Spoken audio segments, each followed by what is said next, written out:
In this speech, I'm going to inform the audience of the historical events that took place on September 11, 2001, the persons responsible for the attacks, why the attacks occurred, and what the United States is doing to prevent future attacks from occurring. We are going to find out who did this, and we are going after the bastards. That quote was said by Senator Orange just days after September 11th. September 11th was an attack on the heartland, and according to CNN Fast Facts, a total of 19 men hijacked 4 commercial airliners bound for West Coast destinations. At the World Trade Center site, approximately 2,753 people died when 2 planes intentionally crashed into the towers. At the Pentagon in Washington, 184 people were killed when a plane crashed into the building. The last plane crash took place in Shanksville, Pennsylvania, killing 40 people. It is believed that the passengers and crew tried to retake control of the plane, causing the plane to crash in the field rather than an unknown destination. The mass casualty from each plane was the largest in U.S. history. According to Global Issue War on Terror, when the plane's turned missiles slammed into the World Trade Center, the United States declared a war on terror. The war on terror was first used on September 20, 2001 by then President George W. Bush.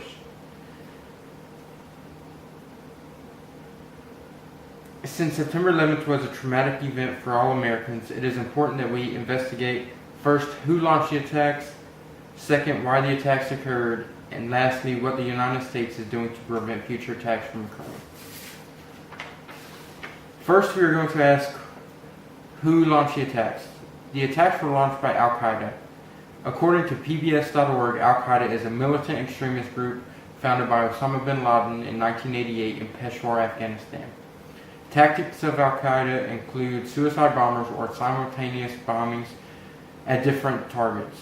Members of the movement have taken pledge of loyalty to their God and to their members.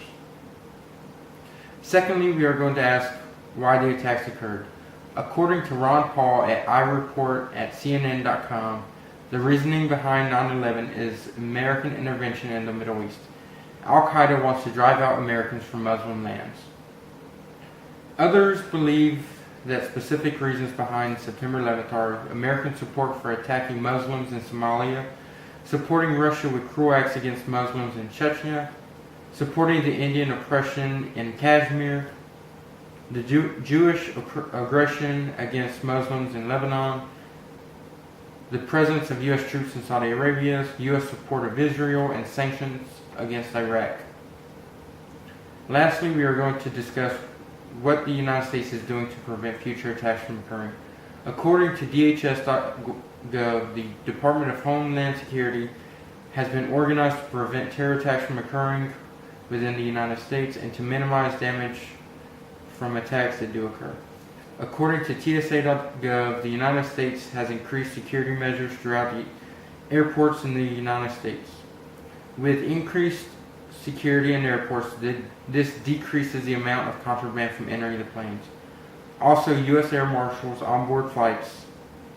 U.S. Air Marshals are undercover agents on board most flights in the United States. They are on board to maintain order of the flight. Usually armed, can and will retake control in case of emergency. Security has been heightened at seaports to minimize the amount of contraband, drugs, or weapons from entering the United States through ports. According to NSA.gov, video surveillance and monitoring has become a huge impact on decreasing the amount of terrorism from occurring. If it can't be prevented, the determination of who participated can be huge. In most recent terror attacks, the Boston bombing couldn't be prevented, but the determination of who did it was quickly released to the public. In conclusion, you have learned who launched the attacks, why the attacks occurred, and what the United States is doing to prevent future attacks.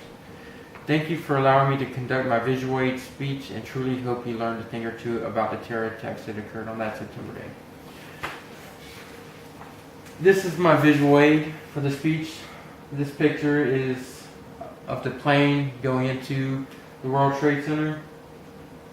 This picture is of both planes in the World Trade Center.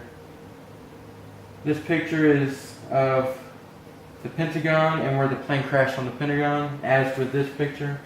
And this picture is of the field in Shanksville, Pennsylvania.